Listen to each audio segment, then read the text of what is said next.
नमस्कार दोस्तों, आइए सुनते हैं मन्नू भंडारी के द्वारा लिखी कहानी रानी का चबूतरा। खातिर हम क्या करेंगे काका। बच्चों को सुलाते सुलाते देर हो गई। फिर बूढ़ी काकी की ओर घूमकर बोली, काकी कल धन्नी को भी रानी माँ के चबूतरे पर दिया जलाने के लिए ले जाना है। यह रानी माँ का चबूतरा क्या है? धन्नी ने कुछ कौतूहल से पूछा। खरबूजे के सूखे हुए बीज छीलते हुए काकी बोली, वाह, कल से तुम यहाँ आई हो और रामी ने तुम्हें चबूतरे की बात भी नहीं बताई। क्या बताएं बेटी, हम भागवान हैं जो रानी माँ के नगर में बसते हैं। बड़ी भागवंती नारी थी। आज भी मुझे ये दिन याद आता है तो आंखों में आंसू आ जाते हैं। और श्रद्धा से गदगद हो बूढ़ी काकी ने काम को बीच में छोड़कर स्वर्ग में बसने वाली रानी माँ को प्रणाम किया। बस्ती वालों के लिए ये कथा कोई नई नहीं थी, फिर भी दत्त चित्र होकर उस कथा को ऐसे सुनने लगे जैसे पहली बार ही सुन रहे हों। स्त्रियों का तो ऐसा विश्वास था कि जितनी बार इस कथा को कहेंगे या सुनेंगे उनका पुण्य ही बढ़ेगा।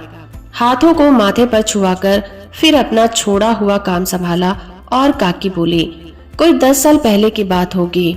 हमारे नगर सेठ के बेटे पर शीतला माई का कोप हुआ। पानी की तरह पैसा बहाया, वैद्य हकीमों का तांता लग गया, पर शीतला माई तो कोई और ही खेल खेलने आई थी और इन दवाइयों से क्यों शांत होती भला। सब हार गए और शीतला माई बच्चे पर ऐसी जमकर बैठी कि ना उसे मरने दें और ना ही उसे जीने दें।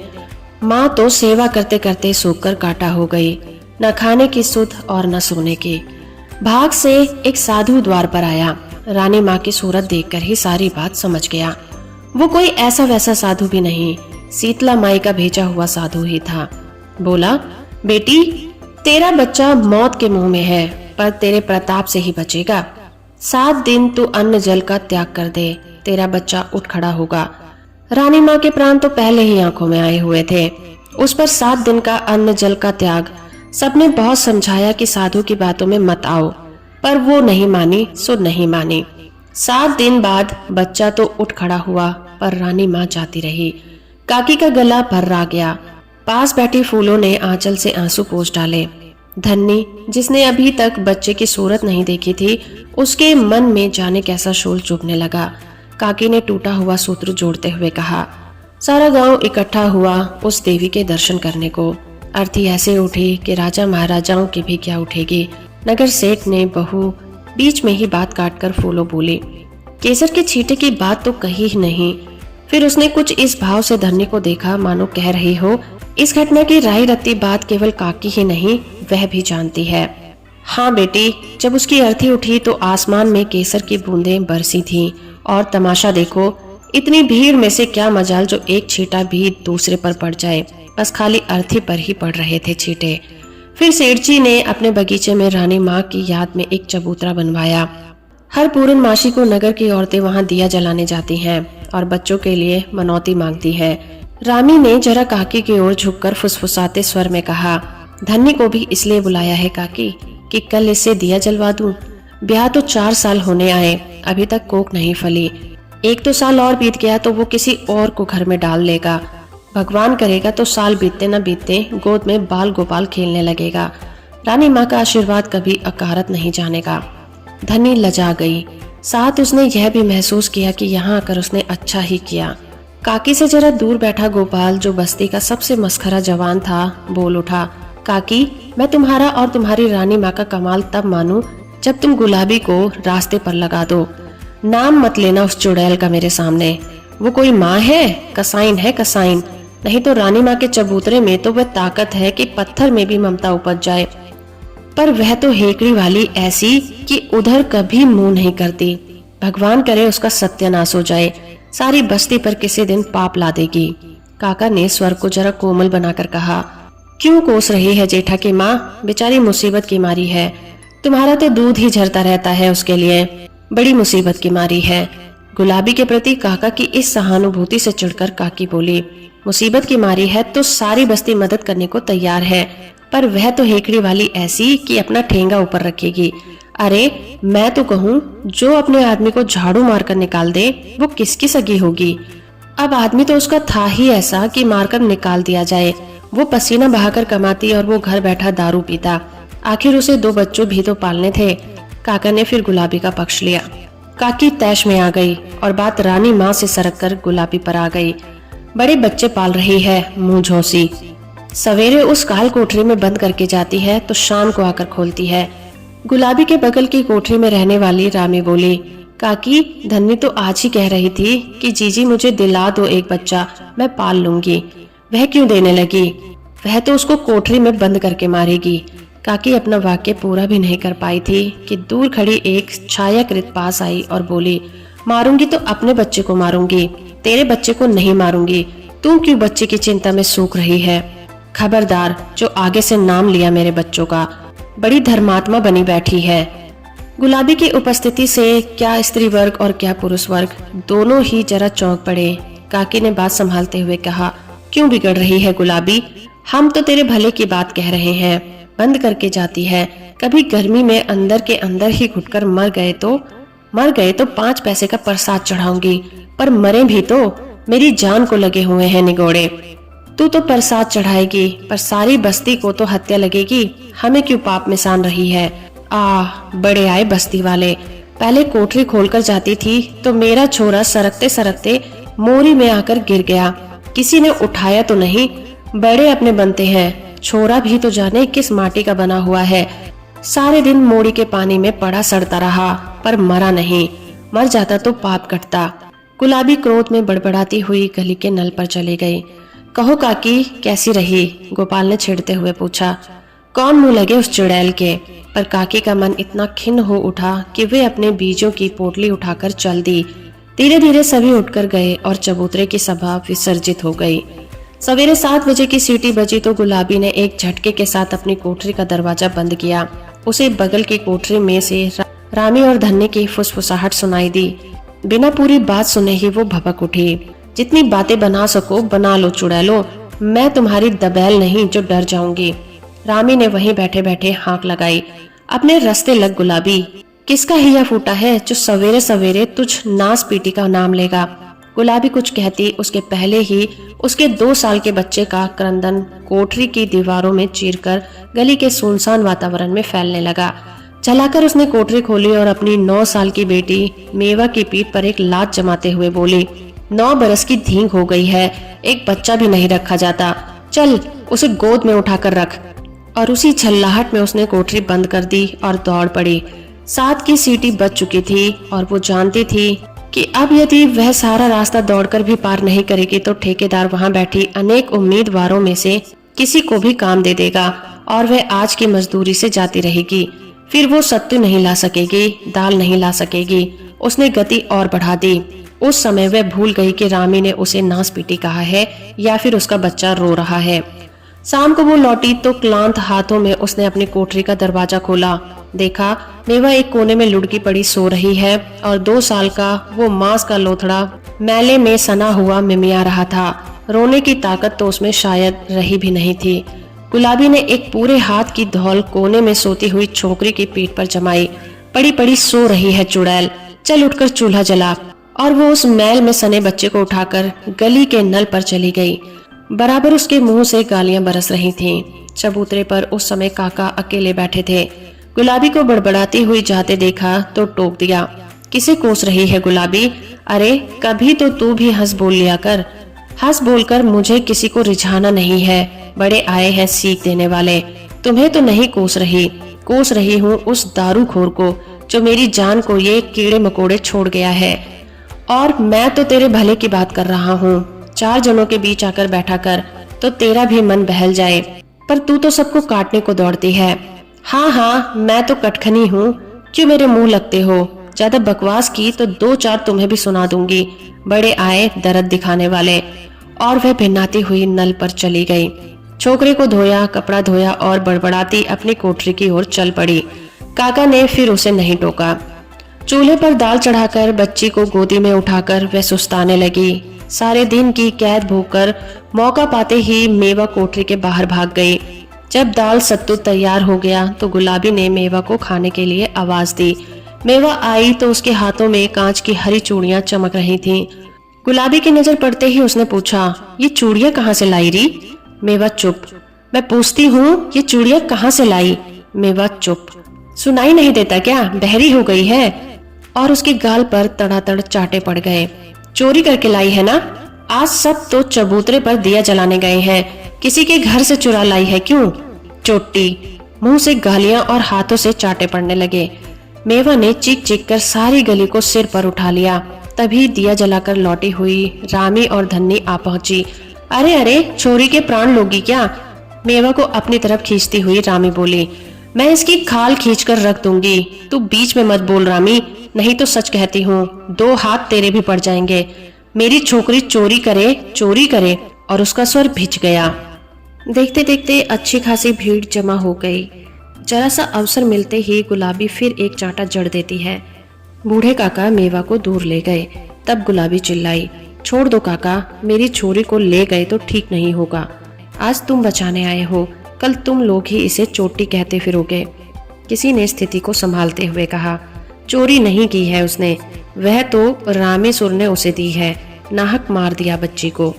दी है तो क्यों दी है? क्या हम भिखमंगे हैं जो किसी का दिया पहनेंगे? आज मेरे घर में कोई मूंछों वाला नहीं बैठा है जो सब लोग भीख देने चले हैं।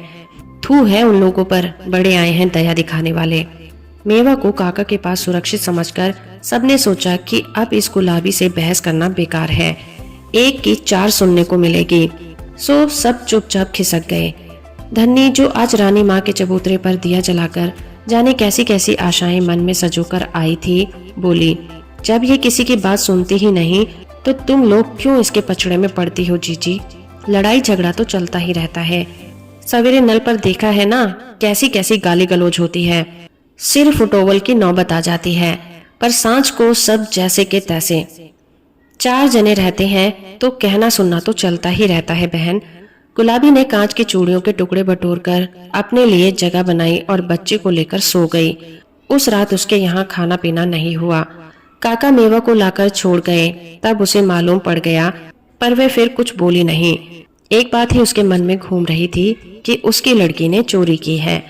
पिछले 2 दिनों से चबूतरे की बैठक का विषय है सरकार की ओर से खुला हुआ शिशु सुरक्षा केंद्र। काका ने कहा, भगवान भला करे इस सरकार का, सरकारी स्कूल खोल दिए जहां बच्चे मुफ्त में पढ़ लेते हैं। छोटे बच्चों के लिए ये केंद्र खोल दिया। अब औरतें भले ही काम करें, 5 रुपए महीने में दवाई दारू भी कर देते हैं। हाँ काका, मैं देख कर आई हूँ, छोटे छोटे पालने बने हैं, ढेर सारे खिलौने हैं, दाइयाँ हैं, बच्चों को शीशी से दूध पिलाया जाता है, पालनों में सुलाया जाता है, बड़े आराम से रखते हैं। धन्नी ने सोचा, उसको बच्चा होगा तब वो भी यहीं आकर रह जाएगी। उसके गांव में तो ऐसा होगा नहीं। अपने बच्चे को पालने में सुलाने और शीशी से दूध पिलाने का सपना उसकी आंखों में साकार होने लगा। गोपाल बोला, गुलाबी से कहो काका कि अपने बच्चे को वहां भर्ती करवा दे। तू ही कहना, बड़ा आया है गुलाबी का ही तू। याद नहीं है जब मेवा को स्कूल में डालने को कहा था तो कैसी गुर्राई थी। तुम लोग तो बावलों जैसी बातें करते हो। मेवा को वो स्कूल में डाल देती तो उस छोरे को कौन रखता?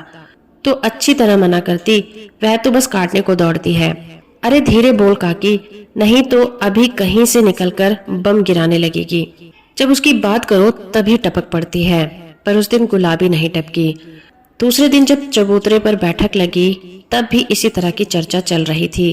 गुलाबी अपनी लड़की मेवा को ढूंढती हुई आई तो काका ने बात चलाई, अरे गुलाबी देख, तेरे छोरे के लिए सरकार ने केंद्र खोल दिया है, वहाँ नाम लिखवा दे अपने बच्चे का।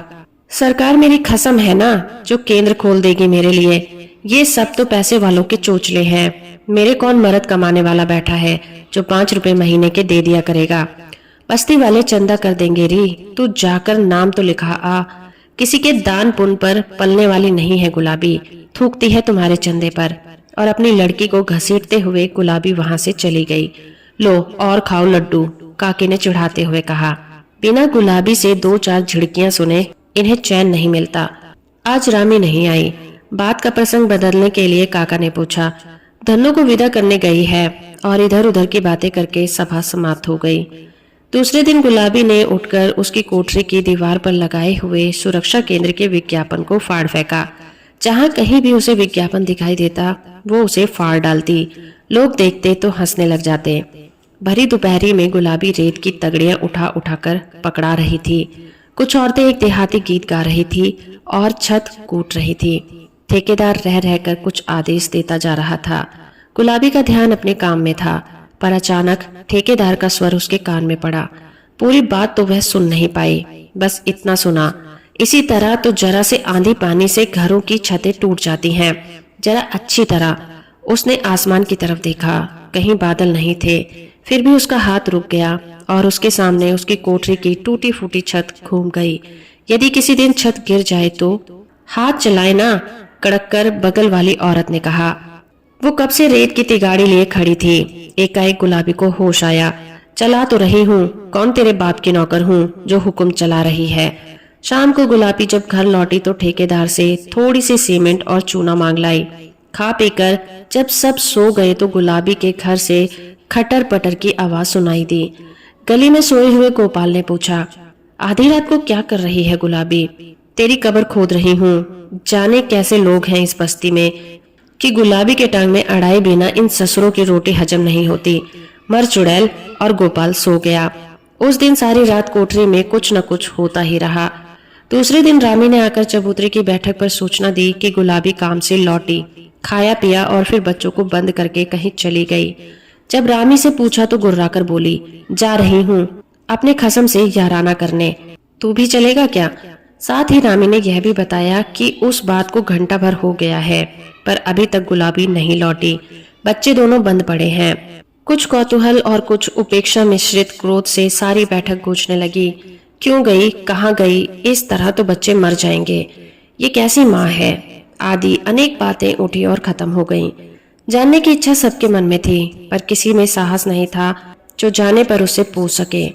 गुलाबी का ये काम जब दैनिक हो गया तब तो कौतूहल का निवारण परम आवश्यक हो गया। बिना उस बात को जाने सबका जीना जैसे दूभर हो गया था।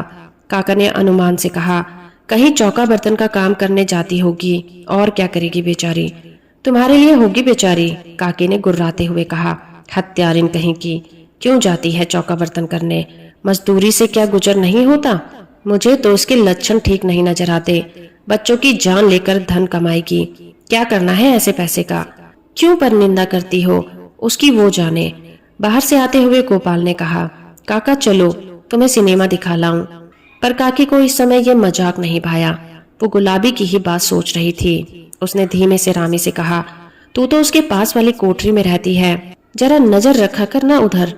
10-12 दिन हो गए और यह पता नहीं लगा कि आखिर वो चुड़ैल बच्चों को बंद करके जाती कहाँ है। कोशिश तो करती हूँ काकी, पर पता ही नहीं लगता। एक दिन तो मन हुआ कि पीछे पीछे जाऊं, पर उस मुहौसी का क्या भरोसा, पलटकर हाथ ही चला दे। 15 दिन और बीत गए, पर कोई नहीं जान सका कि गुलाबी कहाँ जाती है। कुछ तो रहस्य का उद्घाटन ना होने के कारण और कुछ बच्चों की यातना देखकर सबका आक्रोश बढ़ता जा रहा था, पर गुलाबी से पूछने का साहस किसी में नहीं होता था। उस दिन भी बैठक में यही बातें हो रही थी कि रामी ने आते ही खुशखबरी सुनाई। देखा काकी, रानी माँ के चबूतरे पर दिया जलाया तो कभी अकारत नहीं जा सकता। धन्नी की गांव से चिट्ठी आई है, उसका बाचपन आखिर दूर हुआ। काकी ने श्रद्धावश रानी माँ के आगे हाथ जोड़ दिए। गोपाल जब भी काकी को इस मुद्रा में देखता है, मजाक करने के लिए उसका मन मचलने लगता है। बोला, काकी सारी बस्ती पर तेरा इतना रौब है, तू गुलाबी से दिया नहीं जलवा सकती क्या? कल पूनो है, दिया जलवा दे तो तेरा रौब मानूं। वह जाए ही नहीं तो मैं क्या करूं? झल्लाकर काकी ने कहा। तू कहे तो मैं कंधे पर उठाकर ले जाऊं? हंसते हुए गोपाल ने कहा। जाने कब से गुलाबी वहां खड़ी थी। यह बात सुनी तो आग बरसने लगी।